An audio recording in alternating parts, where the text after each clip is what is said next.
जैसा कि ये विदित है कि अपने देश के महान व्यक्तित्व व विद्वान परम पूज्य बाबा साहब डॉक्टर भीमराव अंबेडकर द्वारा निर्मित भारतीय संविधान की 75 वर्षों की गौरव यात्रा पर इस वर्ष भी संसद में काफ़ी गर्म चर्चा चल रही है और इस चर्चा का महत्व व उसकी उपयोगिता आदि तभी संभव है जब खुले मन से ये स्वीकार किया जाए कि क्या शासक वर्ग मानवतावादी व कल्याणकारी संविधान की पवित्र मंशा के हिसाब से यहाँ देश के करोड़ों लोगों को रोजगार एवं न्याय तथा आत्मसम्मान एवं स्वाभिमान का जीवन दे पाया है। क्योंकि भारत का संविधान व उसके लोकतंत्र की शोभा यहाँ देश के अपार उन्नति व यहाँ के लोगों की बहुत तरक्की के लिए जरूरी होने के साथ साथ विकसित देश होने का प्रमुख मापदंड भी है। स्पष्ट है कि इसका जवाब हाँ में संभव नहीं होने के कारण शासक दल इधर उधर की बातें करके ही ध्यान भटकाएंगे। लेकिन ऐसे में ईमानदारी इसी में निहित है कि बड़ा दिल करके ये स्वीकार किया जाए कि देश पर अब तक राज करने वाली पार्टियों ने संविधान पर सही से अमल करने के मामले में अपनी सच्ची निष्ठा, ईमानदारी व देशभक्ति अगर निभाई होती तो फिर अपने देश का हाल आज इतना बदहाल नहीं होता कि यहाँ लगभग 80 करोड़ लोगों को रोजगार के अभाव में अपनी भूख मिटाने के लिए थोड़े से सरकारी अनाज का मोहताज जीवन गुजारने को मजबूर नहीं होना पड़ता। जबकि अभी भी यहाँ किसान, मजदूर, व्यापारी व अन्य मेहनतकश लोगों के साथ साथ छात्र व युवा वर्ग, महिलाएं एवं बुजुर्ग आदि ये सभी लोग अपनी समस्याओं को लेकर काफ़ी ज़्यादा परेशान व चिंतित भी हैं। इससे स्पष्ट है कि यहाँ संविधान विफल नहीं रहा है, बल्कि देश पर राज करने वाले लोगों व पार्टियों ने ही देश के संविधान को फेल करने का काम किया है। शायद यही कारण है कि संसद में जब अब संविधान को लेकर विशेष चर्चा हो रही है तो उसमें भी खासकर कांग्रेस और भाजपा के बीच वही दिन रात 24 घंटे के वही घिसे पिटे पुराने आलाप, आरोप प्रत्यारोप तथा हमसे ज़्यादा तुम दोषी जैसी संकीर्ण राजनीति का स्वार्थ ज़्यादा हावी नजर आता है, जिससे मामला फिर से कुल मिलाकर वही ढाक के 3 पात वाली कहावत बनकर रह जाएगा। ये स्थिति देश के लिए अति दुखद व लोगों के भविष्य के लिए भी अति दुर्भाग्यपूर्ण है। इसके साथ ही संसद में हो रही इस चर्चा में सत्ता व विपक्ष को सुनकर ऐसा लगता है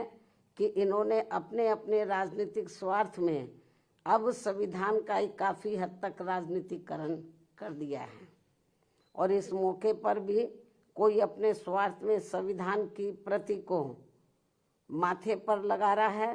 तथा कोई इसे अपने हाथ में लेकर इसको दिखाने में लगा है। और अब तो इसकी आड़ में देश व जनहित के जरूरी मुद्दे भी दरकिनार कर दिए जा रहे हैं, जबकि भारतीय संविधान के मूल निर्माता परम पूज्य बाबा साहब डॉक्टर भीमराव अंबेडकर तो अपने देश में पहली बनी कांग्रेसी सरकार में ये भाप गए थे कि केंद्र व राज्यों में सत्ता जातिवादी व संकीर्ण मानसिकता रखने वाले लोगों के हाथों में रहते हुए यहाँ सदियों से उपेक्षित रहे खासकर SC, ST व OBC वर्गों के लोगों को जिंदगी के हर पहलू में आगे बढ़ने के लिए जो भी इन्हें संविधान में कानूनी अधिकार मिले हैं तो उनका अभिनय सही से पूरा लाभ नहीं मिल पाएगा। और ये सब बाबा साहब ने केंद्र में पहले बने कानूनी मंत्री पद पर रहते हुए खुद होते हुए भी देखा है, जिससे दुखी व चिंतित होकर फिर इन्होंने यानी कि बाबा साहब डॉक्टर भीमराव अम्बेडकर ने उस समय के प्रधानमंत्री पंडित जवाहरलाल नेहरू को अपने इस पद से इस्तीफा भी दे दिया था। बाबा साहब ने कानूनी मंत्री पद से उनको इस्तीफा दे दिया था। हालांकि उस समय की कांग्रेसी सरकार ने बाबा साहब के इस्तीफा देने के कारणों के बारे में इनको संसद में बोलने तक भी नहीं दिया था। तब फिर इनको मजबूरी में इस संदर्भ में अपनी बात मीडिया में ही रखनी पड़ी थी, जिससे उस समय संविधान व इन वर्गों के प्रति भी कांग्रेस का असली चेहरा खुलकर सामने आ गया था। लगभग यही स्थिति संसद में मेरे साथ भी गुजरी है, जब मुझे अपने लोगों के उत्पीड़न के विरुद्ध राज्यसभा में बोलने नहीं दिया था, और तब फिर मजबूरी में मुझे उस समय राज्यसभा से इस्तीफा भी देना पड़ गया था। इसके साथ ही बाबा साहब के देहांत होने के बाद भी केंद्र में काफ़ी वर्षों तक रही इसी कांग्रेस पार्टी की सरकार ने इनके आदर सम्मान में इनको हर मामले में पात्र रहे भारत रत्न की उपाधि से भी सम्मानित नहीं किया था, जिससे फिर इस पार्टी के सत्ता में हटने के बाद बीएसपी के अथक प्रयासों से ही श्री बीपी सिंह की सरकार में इनको ये सम्मान दिया गया था। उसी समय वर्षों से लटकी पड़ी ओबीसी वर्गों की मंडल कमीशन की रिपोर्ट को भी लागू कर दिया गया था, जिसे कांग्रेस पार्टी ने लागू नहीं किया था। इसको लटका के रखा था, जबरन लटका के रखा था, क्योंकि इनकी मानसिकता सही नहीं थी कांग्रेस की। ये लोग नहीं चाहते थे कि पिछड़े वर्ग के लोगों को भी आरक्षण का पूरा लाभ मिले। इतना ही नहीं बल्कि बाबा साहब की मूवमेंट को आगे बढ़ाने वाले बीएसपी के जन्मदाता एवं संस्थापक मान्यवर श्री कांशीराम जी के देहांत होने पर भी केंद्र में रही इसी कांग्रेस पार्टी की सरकार ने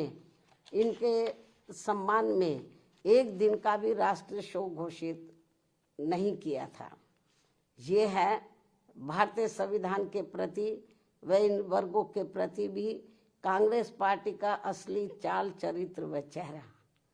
जो अब ये पार्टी इन वर्गों के वोटों की खातिर इन्हें गुमराह करने में कोई कसर नहीं छोड़ रही है। और अब इस पार्टी के ही नक्शे कदम पर बीजेपी व अन्य विरोधी पार्टियां भी चल रही हैं, जो किसी से छिपा नहीं है। इतना ही नहीं बल्कि बाबा साहब ने अपने कानून मंत्री पद से इस्तीफा देने के बाद उस समय अपने इन वर्गों के लोगों को ये भी कहा था, यदि इन वर्गों के लोगों को वास्तव में संविधान का सही से पूरा लाभ लेना है तो फिर इन्हें केंद्र व राज्यों की भी राजनीतिक सत्ता की मास्टर चाबी खुद अपने हाथों में ही लेनी होगी, क्योंकि इनको संविधान का सही से पूरा लाभ लेने के लिए अब पंडित नेहरू के परिवार से व अन्य सभी जातिवादी व संकीर्ण मानसिकता रखने वाली पार्टियों से भी अब कोई ज़्यादा उम्मीद नहीं रखनी चाहिए, जो ये सब हमें काफ़ी कुछ देखने के लिए मिल रहा है। ऐसे में अब हमारी पार्टी इन वर्गों के लोगों को सावधानी के तौर पर ये भी कहना चाहती है कि इस बार संसद में संविधान पर हुई चर्चा के दौरान जो अभी चल भी रही है, सत्ता व विपक्ष की तरफ से भी इन वर्गों के वोटों को लुभाने के लिए खासकर कांग्रेस व समाजवादी पार्टी ने देश के एससी, एसटी व ओबीसी वर्गों के आरक्षण को लेकर काफ़ी कुछ हवाई बातें कही हैं, जिसमें रत्ती भर भी सच्चाई नहीं है।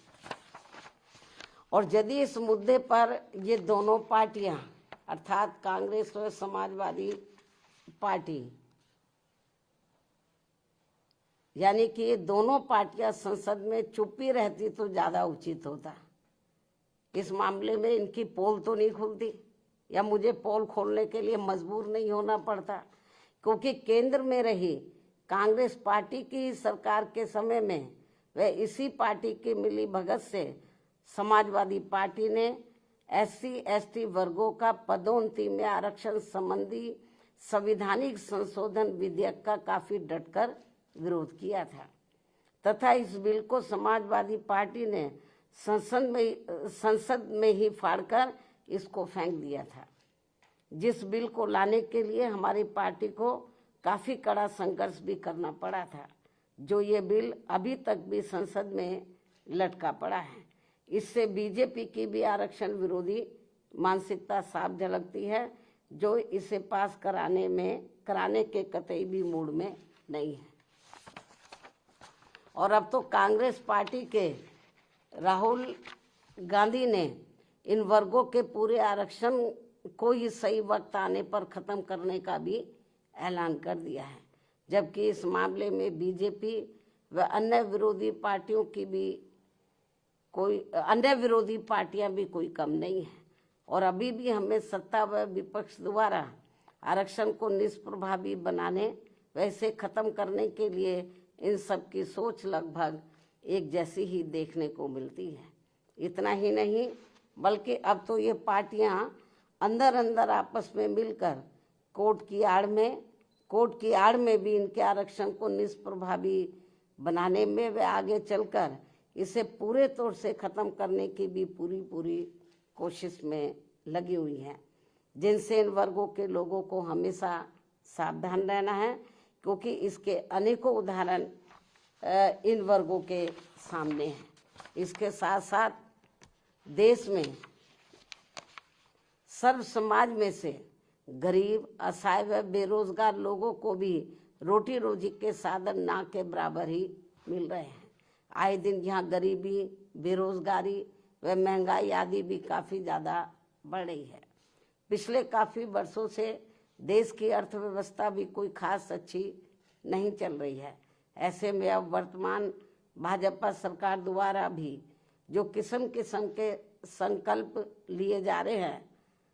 कल भी उन्होंने अपने कुछ संकल्प दोहराए हैं, तो उनसे अब देश की जनता को कोई विशेष लाभ होने वाला नहीं है। इसके साथ ही अब मैं देश के संविधान में सत्ता व विपक्ष द्वारा अब तक किए गए असंख्य संशोधनों के संदर्भ में भी ये कहना चाहूंगी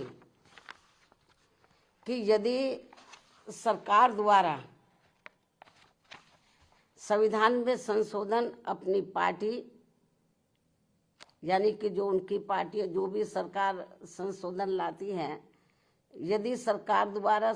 संविधान में संशोधन वे अपनी पार्टी या किसी विशेष व्यक्ति या संस्था आदि को फायदा पहुंचाने के लिए किए जाते हैं,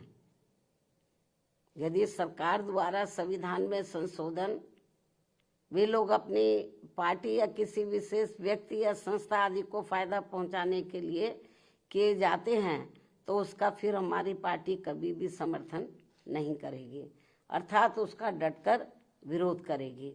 और यदि इसके विपरीत संविधान में संशोधन देश में आम जनहित में किए जाते हैं, तो तभी फिर हमारी पार्टी उनका पूरे तय दिल से समर्थन करेगी। हालांकि इस मामले में कांग्रेस व बीजेपी के नेतृत्व में अनेकों बार बनी केंद्र की सरकार में खासकर SC/ST व OBC वर्गों के हितों की जो इनकी उपेक्षा की गई है, जिसके अनेकों उदाहरण हमारे सामने हैं, ये अति दुख की बात है। इसमें इनकी इन वर्गों के प्रति हीन व जातिवादी मानसिकता भी साफ झलकती है, जो अब ये आगे नहीं होना चाहिए। और इनके ऐसे जो भी मामले अभी तक भी लटके पड़े हैं, उन्हें जल्दी संसद में लाकर पास भी कराना चाहिए। इसके साथ ही इन वर्गों के आरक्षण को निष्प्रभावी बनाने के लिए जो आए दिन आरक्षण के साथ छेड़छाड़ की जा रही है तो उन पर भी रोक लगाने के लिए इसे संविधान की 9वीं अनुसूची में जरूर डालना चाहिए। संक्षेप में अब हमारी पार्टी का यही कहना है कि हर वर्ष संसद में संविधान पर चर्चा कराने के साथ साथ ये भी उचित होगा कि सत्ता व विपक्ष को देश व आम जनहित में तथा जाति व धर्म से भी ऊपर उठकर बाबा साहब द्वारा निर्मित किए गए अपने बेहतरीन संविधान पर, अपने देश के बेहतरीन संविधान पर अपनी पूरी ईमानदारी व निष्ठा से अमल करना चाहिए तथा इसकी आड़ में इन्हें अपनी राजनीतिक रोटी नहीं सेकनी चाहिए। इस खास सलाह के साथ ही अब मैं अपनी बात यहीं समाप्त करूं, लेकिन इससे पहले हमारी पार्टी एक देश एक चुनाव को लेकर वर्तमान भाजपा सरकार द्वारा 1-2 दिनों में लाए जाने वाले इस विधेयक का भी स्वागत करेगी। वैसे भी हमारी पार्टी गरीब व मजलूमों की ही पार्टी है और हमारी इस पार्टी के संगठन व चुनाव आदि भी इन्हीं के ही बलबूते पर चलाए जाते हैं व लड़े जाते हैं। जो गरीब मजलूम लोग हैं तो उन्हीं की आर्थिक मदद से, उनके तन मन धन से, उनकी मदद से ही पार्टी का संगठन चलाया जाता है, चुनाव आदि भी लड़ाए जाते हैं। क्योंकि हमारी पार्टी इसके लिए कांग्रेस, बीजेपी व अन्य दलों की तरह यहाँ बड़े बड़े पूंजीपतियों व धन्ना सेठों आदि से कोई भी आर्थिक मदद नहीं लेती है। ऐसे में एक साथ चुनाव होने से फिर हमारी पार्टी पर इन सब मामलों में बहुत कम खर्च का बोझ पड़ेगा। साथ ही इससे जल्दी चुनाव आचार संहिता ना लगने की वजह से भी जनहित के कार्य ज़्यादा नहीं रुकेंगे। इसलिए हमारी पार्टी का ये मानना है कि इस मुद्दे की आड़ में कोई भी राजनीति करना ठीक नहीं है। अर्थात इस मामले में सभी पार्टियों को दलगत राजनीति से ऊपर उठकर देश व आम जनहित में कार्य करना चाहिए, तो ये बेहतर होगा, उचित होगा। इस सलाह के साथ ही अब मैं अपनी बात यहीं समाप्त करती हूँ। धन्यवाद। जय भीम व जय भारत।